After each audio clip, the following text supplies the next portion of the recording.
What does it look like when the colour takes over the canvas? Something like this? Or this? Or maybe even something... This early 20th century movement started in 1905 in France and lasted for just a couple of years. It was short-lived but had a huge impact on the art of the 20th century. It's called Fauvism, and today we'll find out why this modern art movement is so special. Fauvism got its unusual name when the art critic Louis Vaucel described these artists as les fauves, meaning wild beasts. The art critic saw their works in an exhibition placed next to classical marble sculptures and called the scene Donatello among the wild beasts.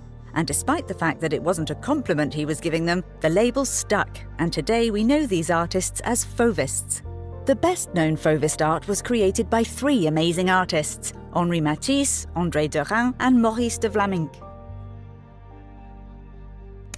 So, Fauvists showed a firework of colors in their works, and they painted landscapes and cityscapes, but they also created portraits. And when we look at those bold, vibrant colors that they used in their works, we see different colors than what we would see in real life when looking at those places and those objects that they painted. Fauvists ditched the realistic values and showed the colours they wanted to show, and not the ones you see in nature. Colour no longer had a representational purpose. The ways in which Fauvists used colour were inspired by the art of magnificent post-impressionists and neo-impressionists like Van Gogh, Gauguin, and Seurat. Now let's take a look at some of the amazing Fauvist artworks. Another great Fauvist artwork is called Charing Cross Bridge, and it was painted by André Derain. Just a few years before Derain, the famous impressionist Claude Monet painted the same bridge. By comparing the works of these two artists, we can clearly notice the new tendencies that Fauvism brought to art.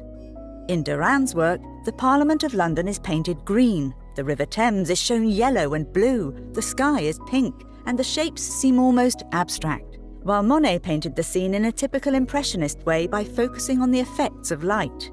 Compared to Monet's, Derain's London certainly seems less grey and less moody. Let's take a look at a Fauvist portrait.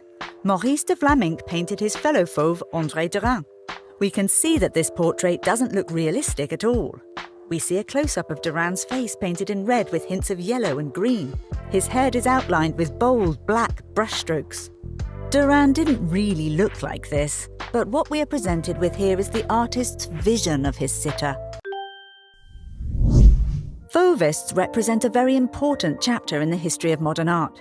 They paved the way towards abstract art, but the ways in which they used non-naturalistic colours also influenced German expressionists heavily.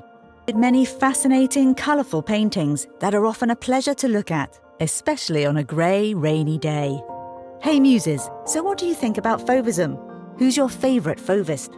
And what kind of effect do Fauvist paintings have on you?